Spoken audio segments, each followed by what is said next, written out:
All right. Looks like we're live. We're live. Two brothers talking. Two brothers talking. Live and alive. Yeah, live and alive. That's important. That's important. Let me Yep. make sure my phone don't come alive by ringing. So put that on mute. Good morning. Good morning, Mark. How's it going? Good. How about you? I'm good. I'm good. Yeah, the week was all right. Pretty good week. Okay. Busy, productive. So it was good. I would define mine the same way.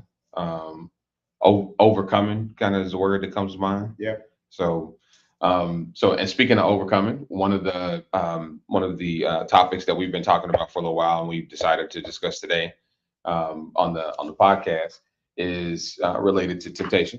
Yep. So the title of the episode is "Weak Flesh, Strong Will: Navigate the Edge of That." Right. So I'm looking forward to this conversation. I think this is pertinent to anybody. Yep.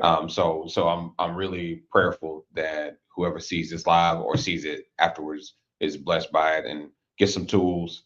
Because the truth is, there's nobody that's breathing right now that this doesn't relate to. Yep. Temptation is common to all. Right. Yep. Right.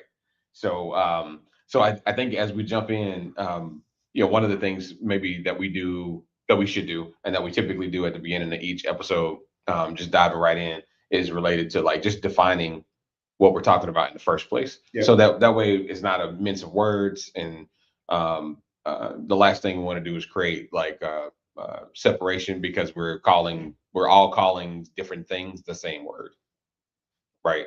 So we don't want bickering over that. Instead, we want alignment and clarity, and we want to arm people with that clarity. So how would you define temptation when you because you originally, full transparency, you originally proposed the topic, Uh-huh. and it kind of hit me out of left field. Really? I was like, oh, that's interesting, and then when you just explained what you were thinking behind it, Uh-huh.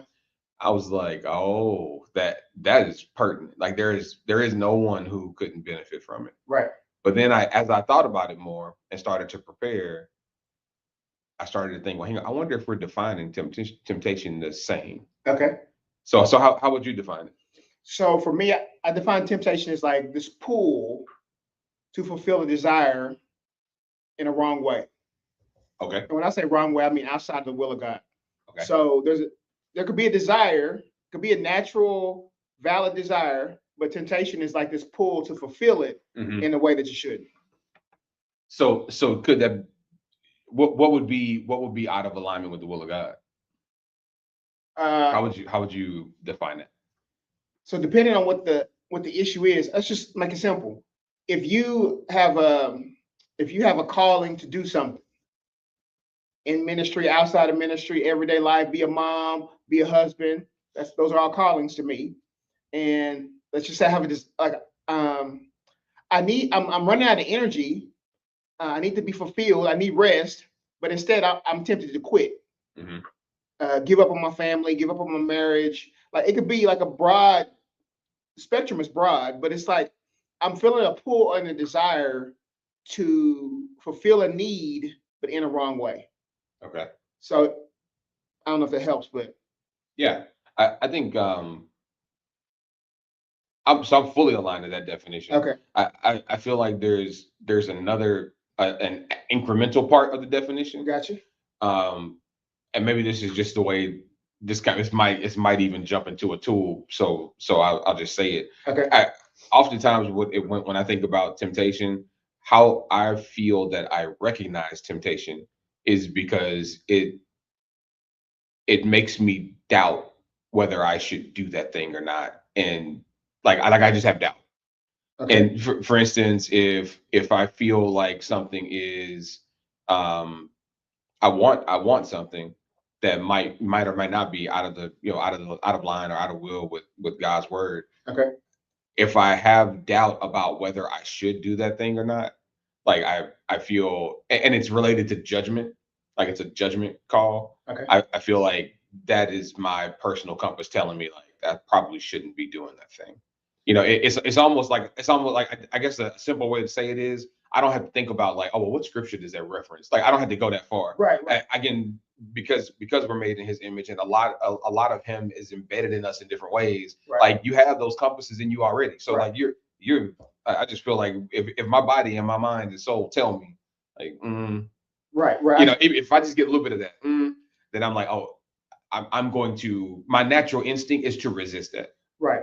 Now, it wasn't before. It wasn't originally. But my Uh-huh. natural instinct that I learned is just like to resist that because that is temptation. That's my label for it. Is temptation. The pull, whatever it is, because there's a piece of doubt within you, then you look at whatever that is as you're being tempted to do something you shouldn't do. Correct. Okay. Correct. Because I don't always know that temptation leads to sin. I'll give you an example. I'll give you a specific example. Okay. So if I'm tempted to, and this is real like bare bones, like simple. If I'm tempted to go spend money on something that I am not in a good position to spend money on, Okay. it's not necessarily a sin for me to go buy that thing if that thing is not counter to the will of God. Like I'm not buying drugs, you know what I'm saying? Like to hurt myself. So if I want to go buy a nice whatever, temptation is there too.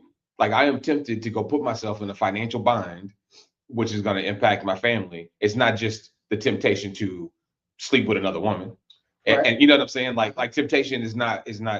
I don't see it as just as strictly biblical. But then I also think like I don't see it as strictly sin. Let me say that different. I don't see it as strictly sin. Temptation can come in lots of forms, and to me, that's how Satan has gotten me the most. Okay. And Satan has gotten me the most where it's not about like sleeping with another woman or messing with alcohol or overindulging in something or like speaking in a way that I shouldn't. Like that typically is not how he's gotten me in the past. Okay. He's gotten me through these small incremental temptations of decisions to go do things that make me feel good, and they're not necessarily direct sins or like something explicit, but then they lead to this place of stress and guilt and it all turns bad. Right. And I'm just like, why did I do those things? Because they were so ambiguous. They weren't like, oh, something came up and the devil asked me to sign my soul away to him. It wasn't that explicit. You know what I mean? Right. It wasn't like black and white sin. So okay, so why would you say it isn't black or white sin or it's ambiguous? Because here's what I'm saying. Yeah. Because when you gave your example, you said, I know I probably shouldn't spend it. So you may be buying something that's not evil, Right. but you made a decision. If something in you said, I shouldn't spend this money, and I spend it anyway, why wouldn't you identify that as sin? I guess I would turn the question around and ask you, what sin is that? So the Bible says, he that knows to do something that's right and doesn't do it, to him it's sin. So if I know I'm supposed to do something and I go against that, then I'm sinning. But it doesn't, I don't know. Sometimes we want to define, well, what is the sin? Yeah. I mean, if it's simple as like you're not leading your family well, that would be wrong. So, I think people are. You kind of get uncomfortable because you don't want to start You start identifying the sin, you realize that we all are sinners. That's what you start. It starts to get kind of scary because it's like on a daily basis, I make decisions that I shouldn't make, and it's kind of like, but nobody wants to see themselves as I'm sinning. You just kind of want to give yourself that grace. This is, by the way, this is exactly the part of this, or one of the two parts of this conversation that I got really excited about. Okay. Because I do think this is a conversation that doesn't happen enough, or at all, and we don't want to admit that we are great husbands at times, great fathers, great providers, great sons of God, great brothers to people around us, great strangers to other Christians, like whatever it is that we're called to be. We can be great at all those things that more often than not, and still we're going to be sinners at any given moment of that day. Like we're still falling short, right? And that is the hard part about temptation, because it's not all explicit. But then to a degree, if you read and you have a relationship with God, kind of is explicit, depending on how, on your interpretation, how you choose to take that in. Right. I think it's important to distinguish that when I put my faith in Christ, I'm saved. I'm a believer who still sins sometimes, as opposed to a person who is away from God. There is a disconnect, and then they just naturally do what's wrong. Mm-hmm. So I think like I'm a Christian, I'm a believer, I'm a person of faith who still misses the mark. I don't know if I'm on a daily basis. I miss the mark. I sin, and when I do that, I feel a conviction about it, and I correct it when I recognize it. But it's like we all do fall short. Like if we just be honest, this is the biggest struggle for me when you're talking about politics and denominations and just all these different things that we kind of get divided about. It's like your movement, whatever this movement is, whatever this denomination is, whatever this political party is, like it's all flawed. Mm-hmm. Until Christ returns, like most of the stuff we do is flawed in some kind of way. We choose not to look at it that way because like I see myself as like I'm more right than wrong. And so I'm gonna fight for how I do things. But if from a pure perspective, which will be God's perspective, and he looks down on me, it's like, bro, you ain't it. Yeah, you ain't even close. I might feel like I'm it. I'm the closest to it that I think you can get to. But from his perspective, when he's the standard, then it's like it all falls short. And I wish the more people can accept that, the more we are able to kind of coexist as humans. I mean, there are lines that we have to draw sometimes. Mm-hmm. Right? Don't get me wrong. There are certain standards that we need to stick to, but at the end of the day, we all fall short. We all fall short. That kind of related.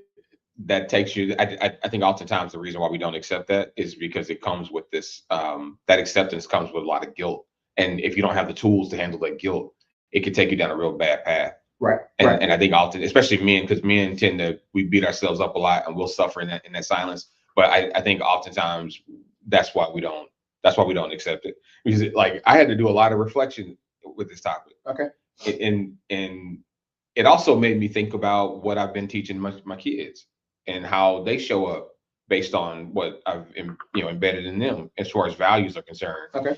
And I do think that oftentimes I'll admit, like when it comes to temptation, I'm often left with a lot of guilt over what seemingly in the world, from the world standards, would be trivial things. Right. Very trivial things. Like the example I gave. I wanted to buy something and it was $50. And there's a point where we didn't have $50 to spend on those types of things. Right. Maybe it was a pair of shoes, maybe it was like a cool, something or another technology or something, a gadget. I wanted to buy that. We've all done that. And if anybody says they haven't, you're lying.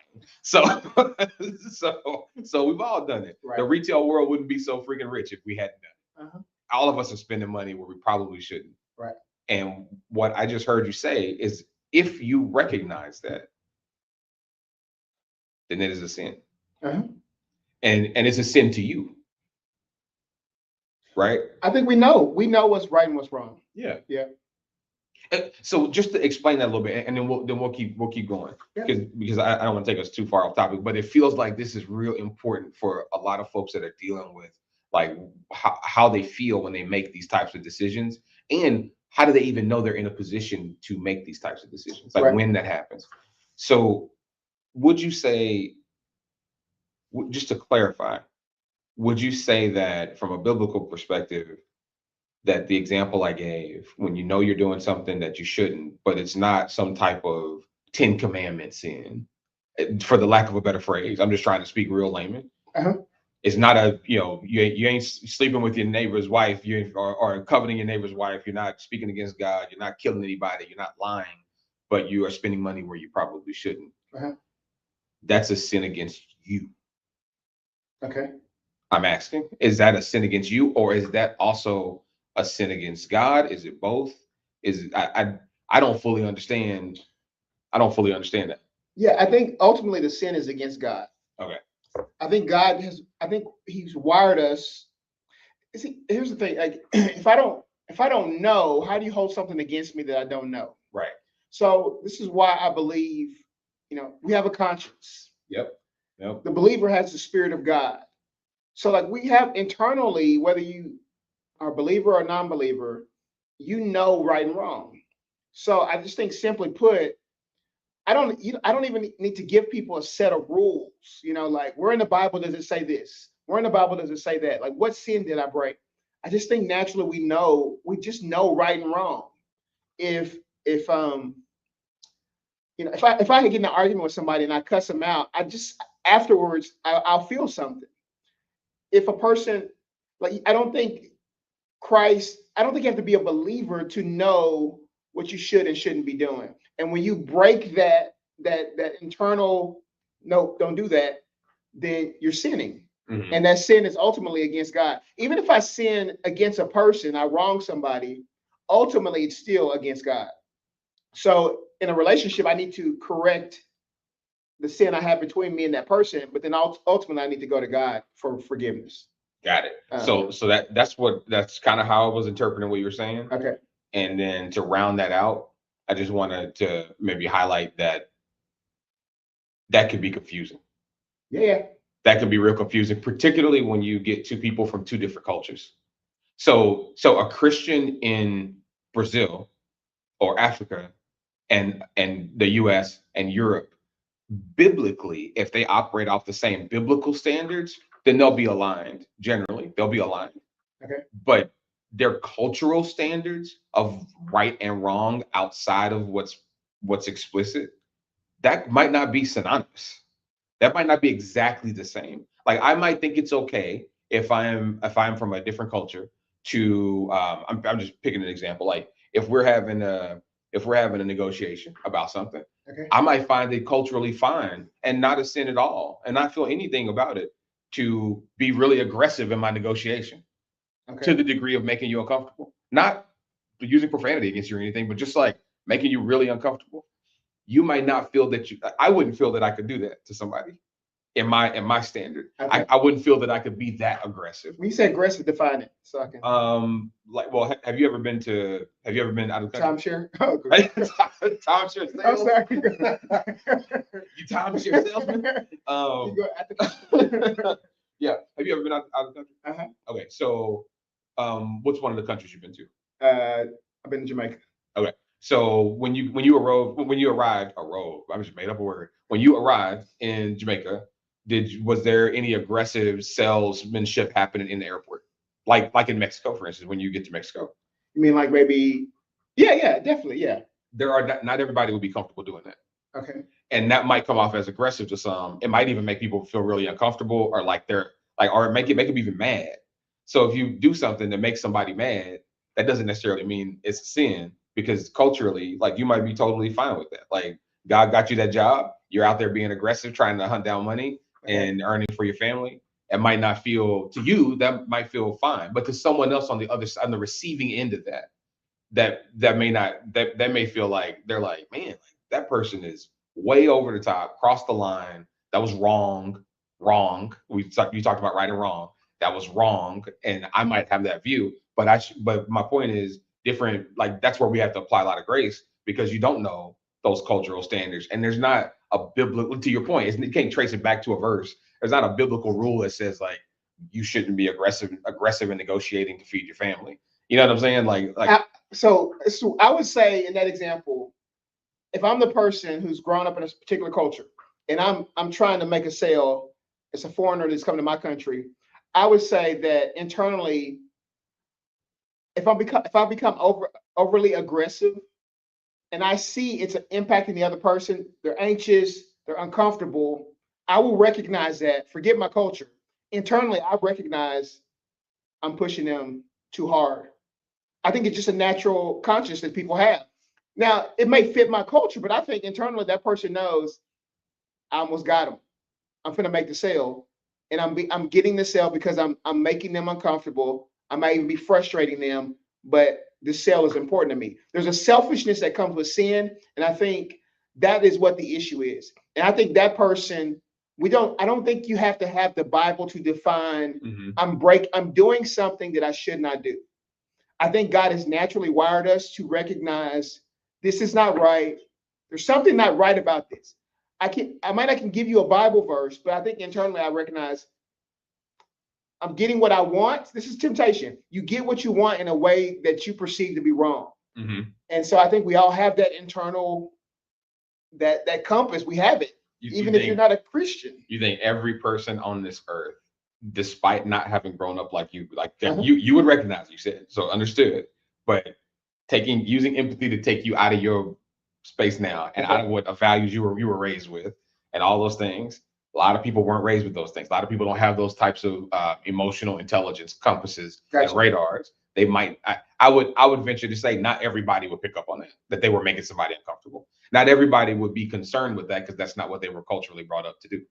So if they don't have the compass, then how do we express like love to a person, or I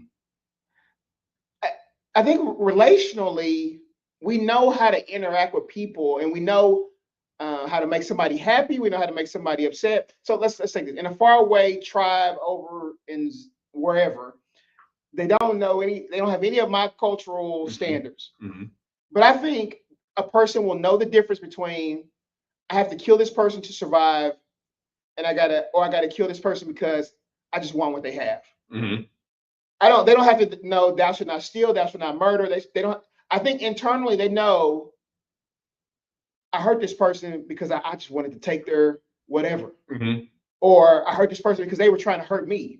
And I think they would naturally feel different about those two things. Without a Bible, without God speaking to them, I think in general, because it's a nuanced conversation. And I think you can always try to get specific. But what about this situation? Yeah. I just think generally speaking, we know right and wrong.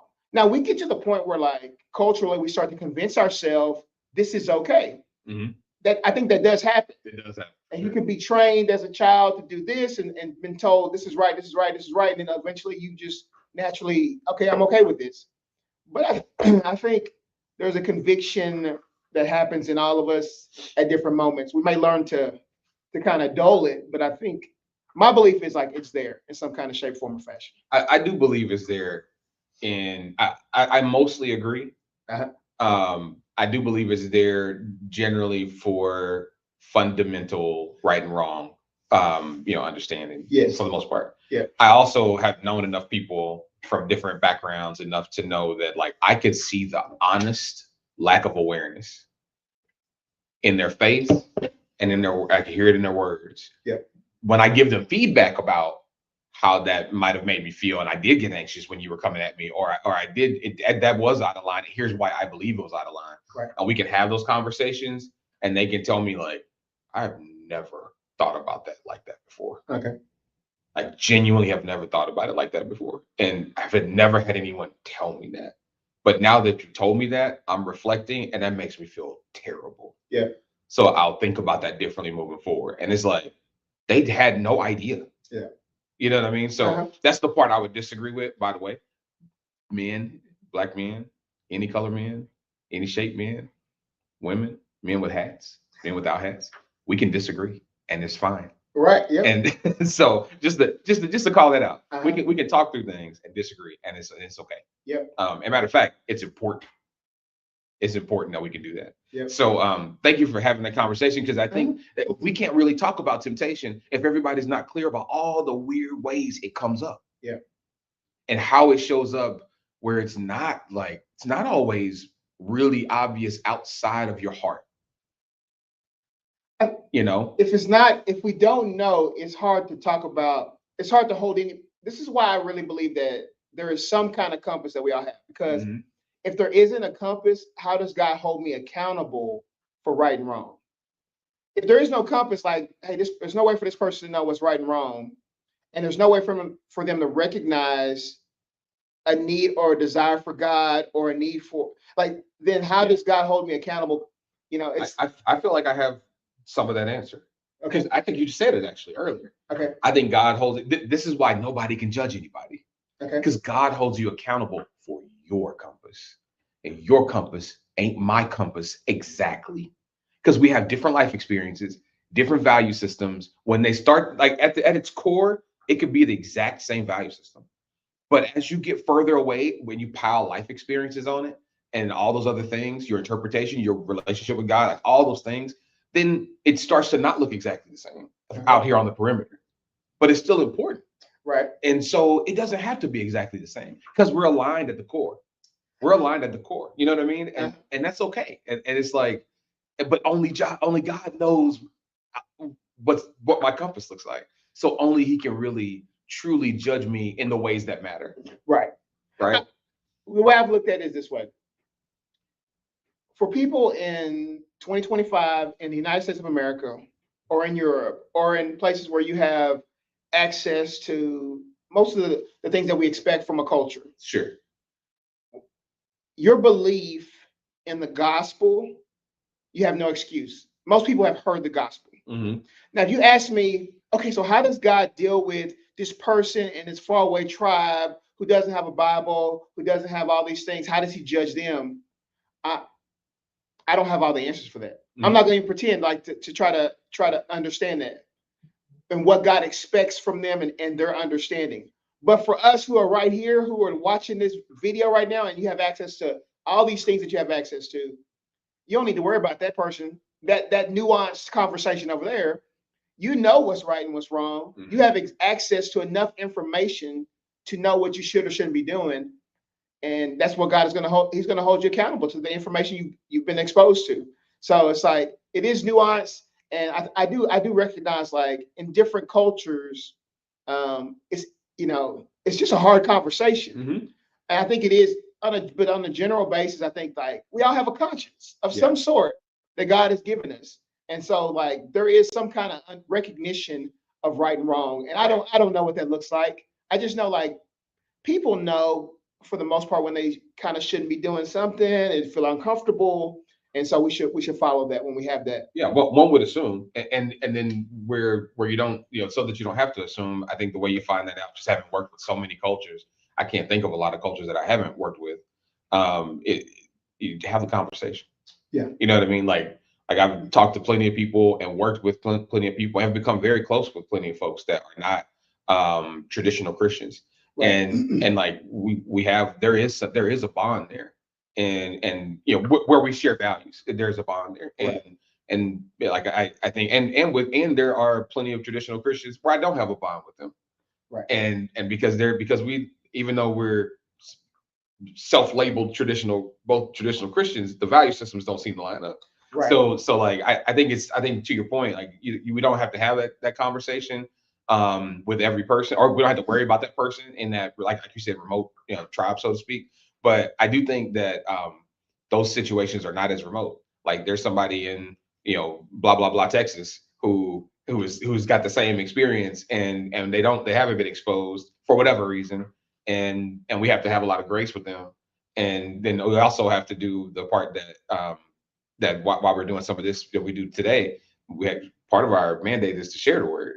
Right. So like we have to share it so that and we have to walk it so that they can see it, and so that we can be reminded, continuously about me looking at your walk and be reminded, like I should be doing that better, and I should lead that way, or I should operate that way. Yeah. And through just encouraging. But thanks for having. I think that was you'll call it 15 minutes on that particular topic well spent. Yeah. Because that's something that probably doesn't get. I can't even think of a forum where I've heard that really talked about, but I've certainly seen the problems from it. Yeah. Not talked about. So then if you think about like temptation and so we talked about kind of how it shows up. We defined it, and as you can see, like it doesn't all show up just so explicitly, but in your heart it is explicit, which is what I took away from what we just talked about. Yes. In your heart, it oftentimes usually is going to be very explicit. Right. So when you have that, like when you have those temptations, I guess one of the things that we were intentional to talk about is what are some of those temptations that come to mind for you that you feel men don't talk about that need to be highlighted? Like what are some of those specific temptations that have to be discussed that maybe are a little faux pas or make people uncomfortable? As men specifically, there's always the lust thing. Like that's, because we're visual. Mm-hmm. The way our culture and society is, like, it's always at the forefront of just about every industry, marketing, all that stuff. Like it's there. What does that look like? What specifically does that lust show up as? How does that show up? To desire something that's not yours. Mm-hmm. Like that longing to have something, or that longing to think about something in an improper way. I think you have to make a conscious mental decision to no. Like there's this no. I'm telling myself you can't have that. You can't have it physically. You can't have it in your mental thoughts. Like I think we're responsible for how we think. 100%. So I think that to the degree that you ignore that responsibility, then how you think begins to reflect in your actions. 100% it does. So It's kind of like beliefs lead to actions, or beliefs, beliefs lead to actions. Like your beliefs eventually they're gonna come out in what you do. right. And I'm gonna be more explicit. Okay. Pornography. Yeah. Looking at things that I would call are like not explicit pornography, but this soft porn. Like you look at Facebook and certain videos, you look at YouTube or like things like that. Yeah. Lusting after people at work, Yep. lusting after people that are married to your friends Yep. or are around you, people at your church, like people at your friend group. Like all of those things are specific things that men, I think, like all men have dealt with or deal with in some capacity. So I just wanted to say that out loud. Yeah. Like those are the things that we're talking about. And I love the way And you more. said it. It could be pornography. It could be soft pornography. It could just be somebody that you work around, that you're around, and just fixating on them, lusting after them. It's like, and I think in 2025, like it's not limited to men either. Like women, Sure. we're at the place now where the struggle is the same for both. Men and women have been exposed to so much, and so it's like it's a worldwide gender neutral issue that we all have to deal with on a daily basis. So, yep. Let's see what else. The power.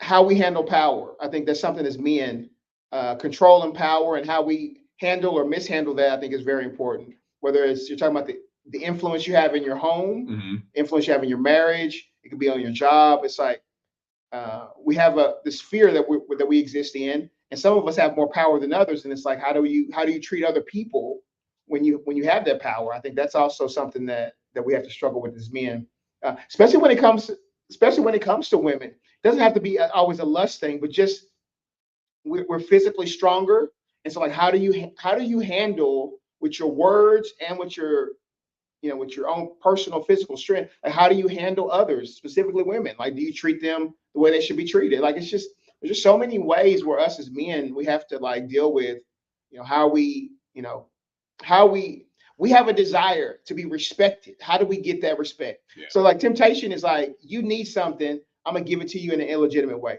I'm gonna give you an invitation to get what you want, but in an illegitimate way. So I want to be respected.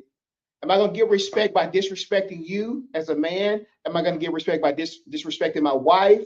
Am I going to force them to respect me? Like, these are all ways where we as men, we can struggle. Yeah, agreed. First, I'm going to edit that out because if Shamika heard that you said that men are stronger, she might. My wife might have something to say about that. She thinks that she's strong. She thinks she's strong. She thinks she's strong. She thinks she's physically stronger than you. She's pretty strong. Okay. But she ain't. I'm gonna have to help her out. So I'm gonna edit that. You're gonna edit that. I mean, I women don't need no can't. problems. I want to smoke. I have no issue with women saying that a woman is mentally stronger than a man. I mean, that's possible, and a woman can be spiritually stronger than a man. Probably Sure. A lot of women are more spiritually stronger than men are. I will always struggle with the physically stronger. So I think like on the power front, I feel like that shows up. You mentioned control, you mentioned respect. I feel like that also shows up in like men demanding just attention. Like I don't even know that it's always to an end, like respect or what have you. Sometimes because I think oftentimes we don't always know what we want. We just know we're missing something. Yep. So we'll get a little I think oftentimes we're tempted to start demanding it. And at maybe at any cost. And sometimes that, because that feels real nebulous. Like it doesn't feel real like you're really clearly violating something, but you are, if depending on how you demand it, so that came to mind as you were sharing that. Yeah. And then I guess what about like chasing things? Yeah. right? The temptation to chase things that also was that came up over the last day or so when I was thinking about this topic. Uh-huh. I think oftentimes today, right now, our society is built to show you everything you don't have that everyone or someone else has. Yep. So like we are constantly being bombarded through social media, through TV, through other things, or just through people around us trying to also get respect by showing you what they got, Right. and or trying to get admiration of some sort. Right. And it feels like I think we're all oftentimes tempted to try to go compete with that. Right. And the temptation to compete in a destructive way is in itself is a very like slick, sly, Satan driven, demon driven way to like tear you down. Like it Yeah. because you will men have you will kill yourself trying to compete. Yeah. And the truth is what you had was enough. And we oftentimes don't know that. And we've all made that mistake. Uh-huh. We all made that mistake. I couldn't even imagine. I'm not in corporate. You are, but I mean, like on a daily basis, I'm sure it's like this. Everybody's looking to be respected. I mean, I'm sure there's an expectation to look a certain way. There's an expectation to carry yourself a certain way, to drive a certain kind of car, to like it's like everywhere around us. It's this thing where this is how you get respect. This is how you get influence. This is how you get attention. And so like we're all being pulled to go down that path. So we're going to spend hours and hours in the gym. We're going to spend, all this money on our looks, and we're going to, because we're trying to get people to respect us and to see us, and we're looking for attention. And then if I see this influencer has, 1 million followers because they look a certain way, because they have a certain kind of car, because they're in the gym, then my natural conclusion is that's what I need to do to get those same things, even if it means I'm not at home. Right. I should be at home with my family, but I need this attention, and this is how they told me to get it. So I'm gonna go get it, and that's where it's like, but you need to be at home. So then it's kind of like to you that would, so in the context of a conversation, to you that would be wrong, because you're putting yourself before something else, or you're getting what you need in an illegitimate way. And so I think we all it's like so many different ways where it shows up in our lives on a daily basis, and it's like we're just all we're trying to navigate this like crazy world we live in, and it's not easy. It's not easy. No. And what that example you just mentioned, I could see a world where that person would justify that gym time as an example, to just piggyback on the one you brought up. Right. They would justify that. Like I know I should be at home. I know I haven't been at home for X number of days and hours or whatever, but I really need this gym time for, because of X, Y, and Z. Right. And look, there's one part of it where you could say, like, if you know about yourself that if you go home without having that mental release, you might not be your best self towards your kids and your wife. Right. Or towards your husband. Right. And the other side of it is, are you honest enough to admit that that's not why you're going there? Right. Right. You're going there because you want to have this body for when you go on vacation in 2 months. Right. And instead of being, and your kids are going to suffer for it, right, or your wife's or your husband's going to suffer for it, like that, and that's only you would know that, and it's just like one simple example of only you know your heart and God knows your heart. And that's why I say it ends up being between that person and God, because I can't tell you what you're thinking in that moment. Right. I can't tell you what your heart knows to do and doesn't do.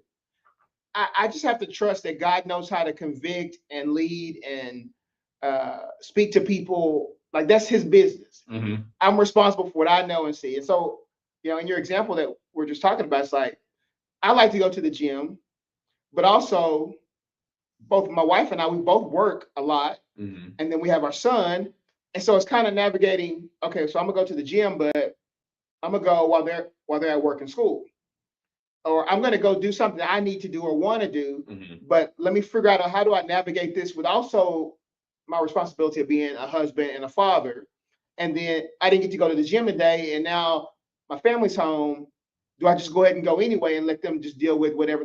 It's just like, I know what my responsibility is, and I just have to make some tough choices. And when I start making the wrong choices, something's wrong, because if you sow bad seed, you're gonna get bad fruit. Yeah. So Yeah. at some point, if you're really honest with yourself, if you see, man, look at my harvest right here, this is not a good harvest, then you got to be honest and say you can't blame everybody else for your bad harvest. You got to say, hey, you know what? I'm the one that's sowing these seeds. This is what I've gotten. So you can make it. We can try to justify why we do what we do, and that I didn't know, and it's okay. But if your harvest don't look good, 5 years down the road, at some point you gotta own it.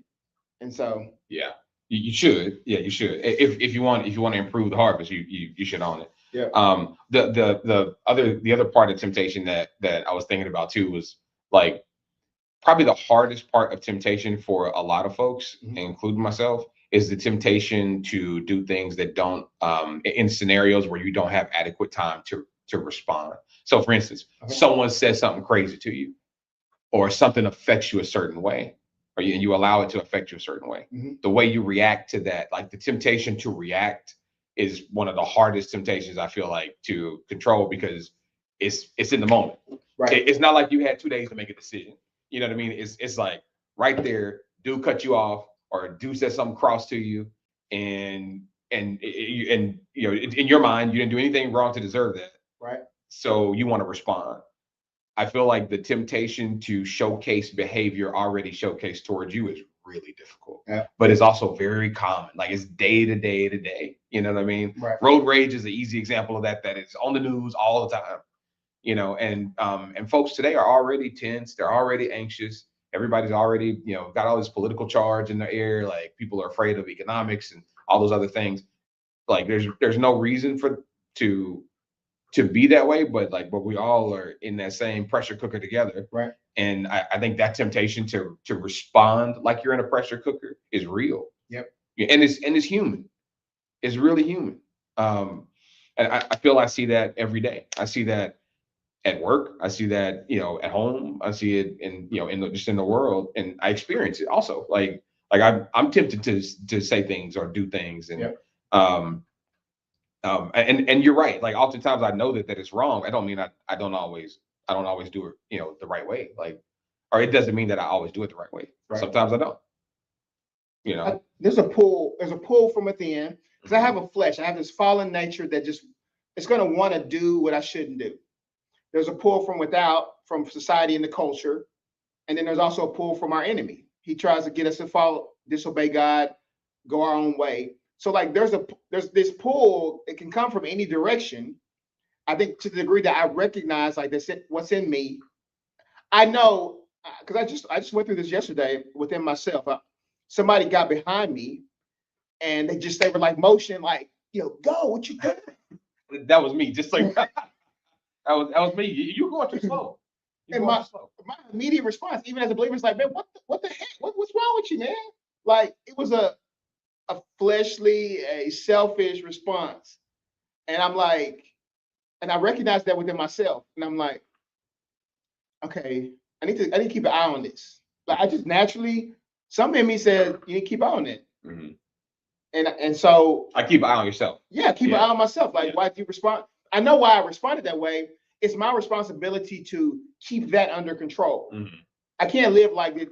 That doesn't exist. I know that exists. I know I need respect, and if somebody disrespects me, I'm going to be tempted to like respond to that in life. Yeah. So I need to be aware that in me is this inclination to do things the wrong way, and I have to crucify, I have to control, I have to keep an eye on that. And this is why we have boundaries, because I know I can't trust myself at all times.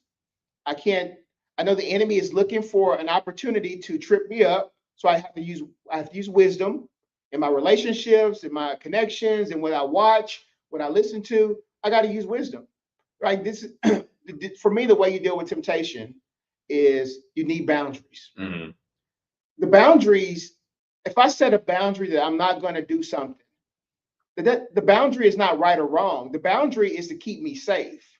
So like if I'm working with somebody, my boundary may be, hey man, I don't ride in the same car with someone of the opposite sex or something. There's nothing wrong with riding in the car with somebody of the opposite sex. Right. But it's a boundary that I've placed so that I don't go into a place of temptation and I fall and do something I shouldn't do.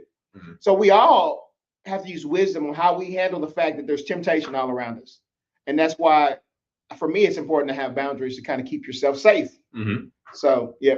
Yeah, I mean, some people, as a simple boundary too that I've heard, just working, is some people won't go to work events outside of the office where alcohol is served because they have a temptation with alcohol that they're managing, and they just don't want to be in that environment. It's not because they're being antisocial. It's not because they don't want to be around their colleagues. It's not because they don't want to go have fun in other ways, but they just don't want to be in that situation because that's a boundary for them that they feel is important. And but a lot of people will misinterpret that, and will judge them for that, just as an example. So I guess kind of rounding us out, considering how we're doing on time, want to be respectful of everybody's time. We usually end with some tools that men, and anybody frankly can use, because this topic is pretty gender and demographic agnostic. Like, it doesn't matter who you are. Right. What are some of the tools that come to mind, for you as it relates to managing temptation? I think knowing yourself, having a really honest understanding of, like, man, in life, I need this. I need to be respected. And I need to be careful when if I feel like I'm being disrespected, I need to be very aware of what's happening inside of me.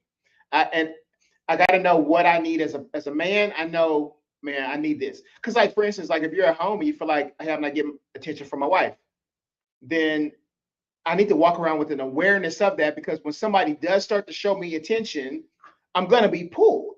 Mm-hmm. So I think it's just an awareness, number one. And then number two, based on that awareness of yourself, you need to set boundaries. And like you kind of touched on, it's like, you may not understand my boundaries. You may think my boundaries are stupid and ridiculous, and you don't go to parties because alcohol's going to be there. Come on, man. Like, don't let nobody pull you off your boundaries if that's what you need to stay safe. Right. So awareness and boundaries are probably two of the most important things to me as a man. And those are all kind of like, you have to establish those yourself. Yeah. Because you know yourself. Don't, it doesn't matter what I think. It's, yourself, and you need to set those boundaries based on what you know about yourself.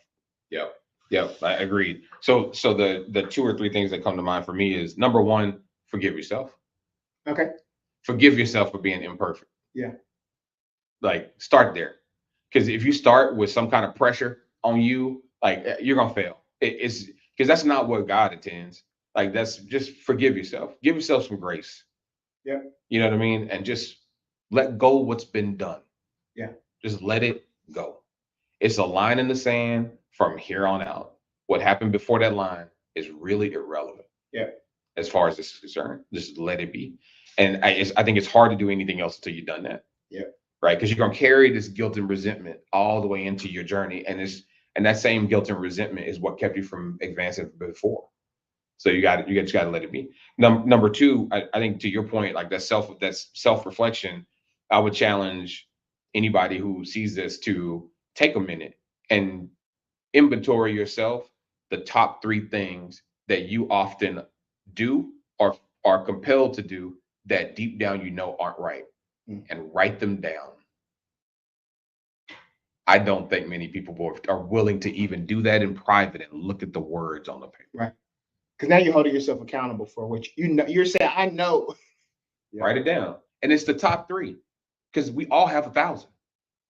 Like, they might not all be your primary temptations, right? But we all fall short. So, like, it shouldn't be any guilt behind it, but the human nature is to be guilty by it, or to be shame, right? Don't be ashamed because nobody else is looking. It's just you and God. So write it down. Write the three things down that you frequently think about, are convicted by, and or do, that you're tempted to do, and you feel guilty or that they're wrong. Write them down. And then from there, write the boundary that you're going to put up, to your point, beside it. Yeah. If you have to burn that so nobody finds it because you're ashamed, burn it. That's fine. Like legit, I was thinking, like, if that's what you got to do so nobody finds that, that's really not for anybody else. It's not for anybody. Yeah. It's not even for your spouse. Yeah. It's for you. It's you and God. Like, so and if you ain't your best you, your spouse suffering anyway. Yeah. So this is a path to being a better you, for you and for everybody around you. So write them down. Yeah. And if it's money management, if it's pornography, if it's lust, don't like be specific. Be specific. Lust is not specific enough. Be specific. Yeah. You know what I mean? I like there are two women at work that I have been looking at and I've been thinking about in the wrong way. Right. Write that down. Right. Write down what boundary you're gonna put around yourself Yep. to protect yourself and to strengthen yourself. And then pray about that. And then destroy that if you want, or keep it somewhere private. Like just work on those things. You don't have to, it's not about perfection, it's just about persistence. You don't have to you don't have to solve all you're not gonna solve all your temptations. Yep. You're not going to. Just accept that. Like you're not going to ever live like Jesus exactly. It's not reality. You're because mentally you're faced with too many things. Yeah. So instead, work on the big things that are the real levers and movers in improving your life. And you will feel better. Because you'll be better. Can I real quick, can I add something? Mm-hmm. No. When you're talking about I don't know our time. When you're talking about the condemnation thing, that is real. And that's why I appreciate about the Bible is that you look at people in the Bible, these people were not perfect. David, adultery, killed a man. Paul, even though he did all these great things, he was a part of the stoning of Stephen. Peter denied Jesus 3 times. Like, these are not perfect people. You don't get the impression at all that any of these people are like superhuman, perfect people. And we get to see that. And so I think like the condemnation things is very hard because even with my own life, I went through the exercise you just described where like I remember my mistakes from the past years and years ago, stuff that I did that nobody else knows, but I remember it. And dealing with the frustration, guilt, and shame. I had a moment where I just like wrote everything down and I literally burned it and said, Lord, I can't do nothing about the past. Why am I sitting here beating myself up about something that I can't do? I can't change it. It's like it's a lose-lose situation, and you just have to like, I did it. I made a mistake, but it's gone. Like I ain't even that same person no more. And so I think that guilt and condemnation, like that is a struggle for us as humans. It's like, man, I can't believe it. Especially when you're pursuing righteousness and you want to live a certain way, and to remember, but I have made mistakes, and sometimes I continue to do stuff that I don't want to do. Like trying to process that is not an easy thing, but there is freedom in Christ. He wants you to be free. For sure. Yeah. I think also the last thing, and we'll wrap up. To that point, the reason why we struggle with that condemnation part or that like self-grace is because we don't accept that that's not a one-time decision. So for instance, I can make that, I can do exactly what you just described. I can give that to God. I can move on. But the next day, I might wake up with that same shame. Yeah. And matter of fact, I will wake up with that same shame. Yeah. And I have to be willing. That's where the boundary comes in. Because sometimes the boundary is I'm going to give myself grace every morning. Yeah. That might be the boundary. Because your temptation might be temptation to be self-guilty. Yeah. Then the boundary is I'm gonna give myself grace every morning out loud. And I'm gonna ask God for grace. And I'm gonna move on. And every day, it's no different than trying to lose weight. Like you have to make a daily decision, maybe even multiple times a day. But if you got the boundary and the tool, well, when the pressure builds up, the valve is pressed. Like it's real straightforward. It's not easy, but it is simple. Yeah. And it gets easy. It gets easier. It does. Yeah. Over time. Yeah. If you discipline yourself to like, down the road, it'll feel different. I just didn't want us to leave anybody with that thinking that was like some type of one-time decision that'll never come back up. And then when it comes across your bow like a missile, and then you're caught off guard and you don't know how to deal with it, it's gonna come back. That's a great point. And it'll come back for potentially for the rest of your life. But when the boundaries are there, it gets easier, and you have tools now to deal with it. It's not about not experiencing hardship or not experiencing challenges or not being tempted. It's about the toolkit to deal with the temptation and the hardship. So hopefully that blesses somebody. Love y'all. Thanks for tuning in, or thanks for watching afterwards. And we'll be back in a week or two with another episode. Yep. We'll see you.